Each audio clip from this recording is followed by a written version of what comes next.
اور حسد انسان دیا نیکیاں نو اس طرح کھا جاتا ہے جس طرح لکڑی نو اگ کھا جاتی ہے۔ ان الحسد یأکل الحطب۔ تو حسد دے بارے میں رسول اللہ صلی اللہ علیہ وسلم نے سختی دے منع فرمایا، فرمایا ولا تحسدوا، آپس کے اندر ایک دوسرے نال حسد نہ کریا کرو۔ اور حسد انسان دی بھی برباد کرتا ہے، ایمان نو بھی برباد کرتا ہے، اور انسان دی صحت نو بھی تباہ برباد کر دیتا ہے۔ حاسد شخص وہ اندر بیچارہ جلدا کڑتا رہتا ہے اور اپنی طبیعت خراب کرتا رہتا ہے اور اپنی صحت کا نقصان کرتا رہتا ہے، باہر کسی کو پتہ بھی نہیں ہوتا کہ اندر کی چل رہا ہے۔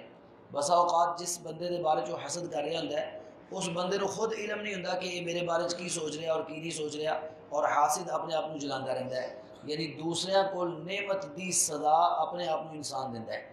اور حسد کے نقصانات دیکھو، حسد ہی سی جن نے آدم علیہ السلام دے دو بیٹیاں دے اندر لڑائی کروائی، اور حابیل اور قابیل دی پہلی جو لڑائی ہوئی اور آدم علیہ السلام کا ایک بیٹا قتل ہویا، تو دنیا دے اندر پہلے قتل دا سبب حسد بنے۔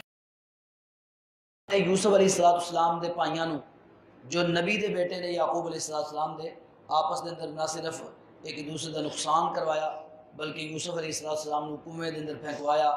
اور پھر اس سے حسد اور بغض اور عناد دی وجہ تو ہی وہ یوسف علیہ السلام بیچارے بکدے بکاندے مصر دے بازاراں اندر پہنچے، اور ایک تکلیف دے اذیت ناک سفر انہوں کرنا پیا اس حسد دی وجہ تو حسد اگر انبیاء دے بیٹیاں دے بات ہے۔ اللہ رب العالمین نے قرآن مجید کے اندر حسد تو پناہ منگن دی سانو حکم دیتا ہے اور یہ ترغیب دلائی ہے۔ آخری دو صورتاں قرآن مجید دیا بہت اہم صورتاں ہیں، بلکہ آخری تین صورتاں سورۃ الاخلاص، سورۃ الفلق اور ناس، اللہ کے نبی صلی اللہ علیہ وسلم ہر نماز تو بعد ایک مرتبہ، اور فجر اور مغرب دی نماز تو بعد تین مرتبہ پڑھ دے، اور رسول اللہ صلی اللہ علیہ وسلم رات کو سون لگیا انہاں تیناں صورتاں دا 3 واری دم کر کے سوندے۔ انہاں دے اندر سورۃ الفلق دے اندر آخری جو آیت ہے نا، قل اعوذ برب الفلق من شر ما خلق ومن شر غاسق اذا وقب ومن شر النفاثات في العقد ومن شر حاسد اذا حسد۔ اللہ تعالیٰ کو دے اندر اسی پناہ مانگنے کہ یا اللہ حسد کرنے والے دی شرارت تو سانو پناہ عطا فرما، اذا حسد جدو حسد کر رہا ہوتا ہے۔ یقیناً جدو حسد کرتا ہے ادو محسود جدے بارے چ حسد کیتا جا رہا ہوتا ہے کوئی نہ کوئی نقصان پہنچان دی کوشش کرتا ہے، اور یہ پوری کوشش ہوتی ہے کہ کسی نہ کسی طریقے یہ نقصان ہو جائے۔ تو اس واسطے اللہ کے رسول صلی اللہ علیہ وسلم خود بھی حسد تو پناہ مانگتے رہے، اور سانو بھی حکم دیتا، اور اس سورۃ الفلق کے اندر یہی تعلیم ہے کہ حسد کرنے والے دے حسد تو پناہ۔ دو چیزاں دے اندر حسد جائز ہے، رسول اللہ صلی اللہ علیہ وسلم لا حسد الا فی اثنتین، دو چیزاں دے اندر حسد جائز ہے، اور اس حسد نو علماء نے رشک قرار دیتا ہے، یعنی انہوں نے یہ نام حسد نہیں رکھیا بلکہ رشک رکھا ہے، لیکن حدیث دے اندر لفظ حسد ہی ہے، فرمایا لا حسد الا فی اثنتین، دو چیزوں کے بارے تسی حسد کر سکتے ہو، جائز ہے۔ ایک فرمایا رجل آتاہ اللہ مالا، ایک وہ بندہ جن اللہ نے مال و دولت عطا فرمایا ہے، اور پھر وہ دن نہیں دیکھتا رات نہیں دیکھتا، ہر وقت اللہ کے رستے سے خرچ کرتا ہے، فقراء تے مساکین تے مجاہدین تے اور مساجد تے مدارس تے طلباء تے علماء خرچ کرتا رہتا ہے، تو تسی انہوں دیکھ کے اے رشک یا حسد کر سکتے ہو کہ اللہ جس طرح تو انہوں مال عطا فرمایا ہے اسی طرح مینوں بھی اس طرح خرچ کرا۔ تو اے یعنی حسد ہے ہی نہیں اصل میں کیا جائے تھے، یہ تو اللہ رب العالمین کو ایک نیکی دی دعا اور نیکی دی خواہش ہے کہ اللہ مینوں بھی مال دے تو میں بھی اس طرح خرچ کرا۔ عطا اللہ علما، ایک وہ بندہ جنہوں اللہ تعالیٰ نے علم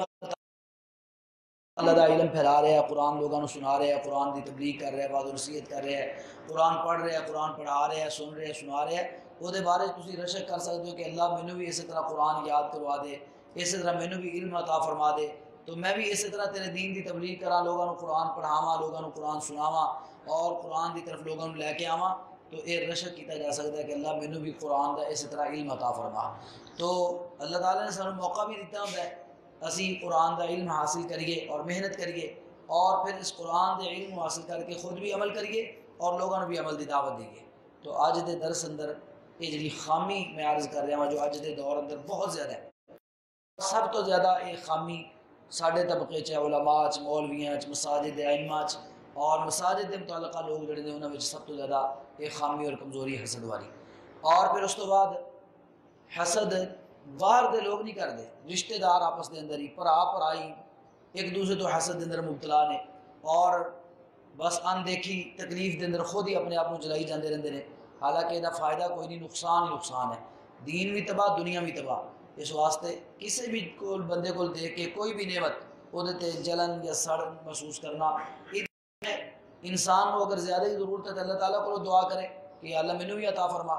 اور حسد تو بچن کا بہترین طریقہ جو اللہ رب العالمین نے بیان فرمائے ہوئے وَلَا تَمُدَّنَّ عَيْنَيْكَ إِلَىٰ مَا مَتَّعْنَا بِهِ أَزْوَاجًا مِّنْهُمْ،